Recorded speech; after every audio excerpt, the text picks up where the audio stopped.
1 जुलाई 2022 यानी कि आज, जी हाँ, आज से कुछ बड़े बदलाव किए जा रहे हैं जिनमें आपकी जेबों पर अच्छा खासा असर पड़ने वाला है।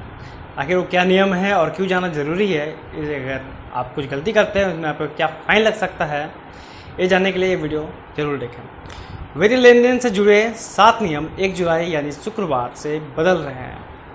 अगर सबसे पहले की बात करें तो है आधार कार्ड और पैन कार्ड का लिंक। जी हाँ, ऐसा तो हम सभी जानते हैं, आधार कार्ड पैन कार्ड का लिंक गवर्नमेंट काफ़ी समय से कह रही है कि लिंक करो लिंक करो लिंक करो, और समय सीमा भी बढ़ाई जा रही थी।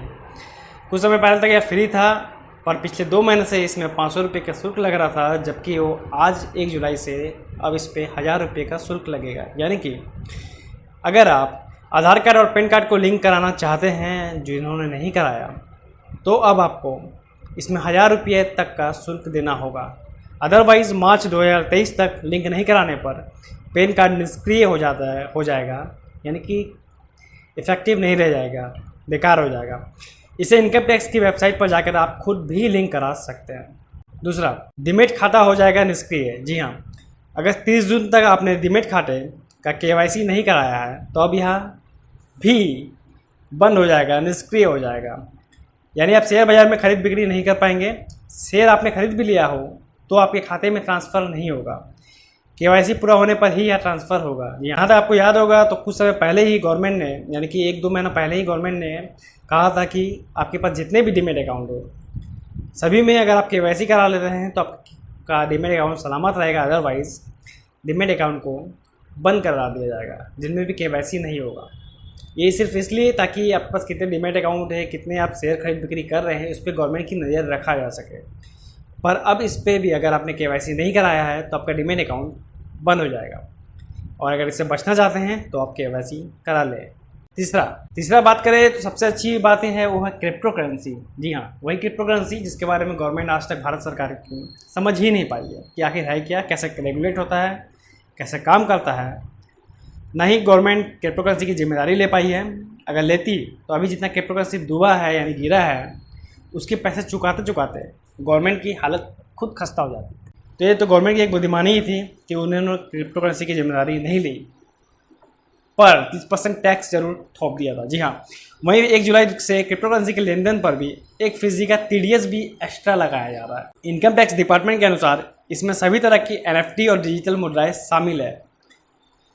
इस साल बजट में से घोषित किया गया था, यानी कि 30% टैक्स प्लस 1% TDS, और साथ ही साथ पहले कहा गया था जैसे कि अगर आप 50 लाख से ऊपर की ट्रांजैक्शन करते हैं या फिर प्रॉफिट कमाते हैं तो उस पर भी अलग से आपका 10% या 5% का अलग से टैक्स लगा जाएगा, यानी कि 30% छोड़कर। तो 1 जुलाई से 1% TDS भी इसमें लागू किया गया, जबकि गवर्नमेंट इसकी जिम्मेदारी लेने को तैयार नहीं है।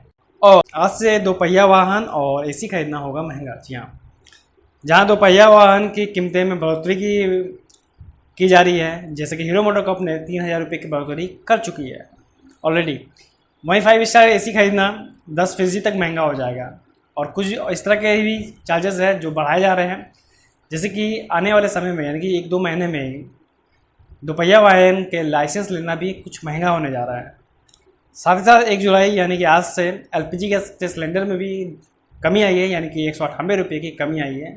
शायद एक खुशी की बात है, यानी कि इतने सारे टैक्स लगाने के बाद 198 रुपये की कमी हुई है, जो कि 450 से 900 रुपये या 1000 रुपये चला गया था उस पर।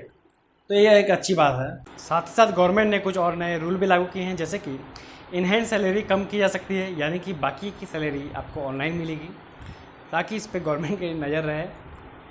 और जो तोहफे या गिफ्ट मिलते हैं उसमें 10% का TDS लगाया जाएगा, यानी कि 10% का टैक्स लगाया जाएगा अलग से। जैसे कि कभी कभी यूट्यूबर जो होते हैं, जो एफिलिएट करते हैं या फिर जो प्रमोशन करते हैं, उन्हें कंपनी की तरफ से कुछ गिफ्ट दिया जाता है, तो उस पर भी 1% का टैक्स लागू होगा। यानी कि अगर आपको कोई कंपनी गिफ्ट देती है तो उस पर 1% का टैक्स लागू होगा। अदरवाइज़ अगर हम बाहर की बात करें तो कुछ 30,000 या 50,000 से ऊपर के गिफ्ट पर आपको कम से कम 10% का TDS देना होगा। ये भी 1 जुलाई 2022 से लागू कर दी गई है। देखा जाए तो आज के जो भी बदलाव है वो हमारे जेबों में अच्छा खासा असर डालने वाले हैं। वहीं अगर आप बिना लाइसेंस, ड्राइविंग लाइसेंस या किसी के पकड़ाते हैं तो भी आपको 5,000 रुपये तक का फ़ाइन लगता है। तो अपडेट रहे, नॉलेज लेते रहे और हमारे चैनल को सब्सक्राइब करके रखें ताकि इसी तरह की नॉलेज आपको मिलती रहे।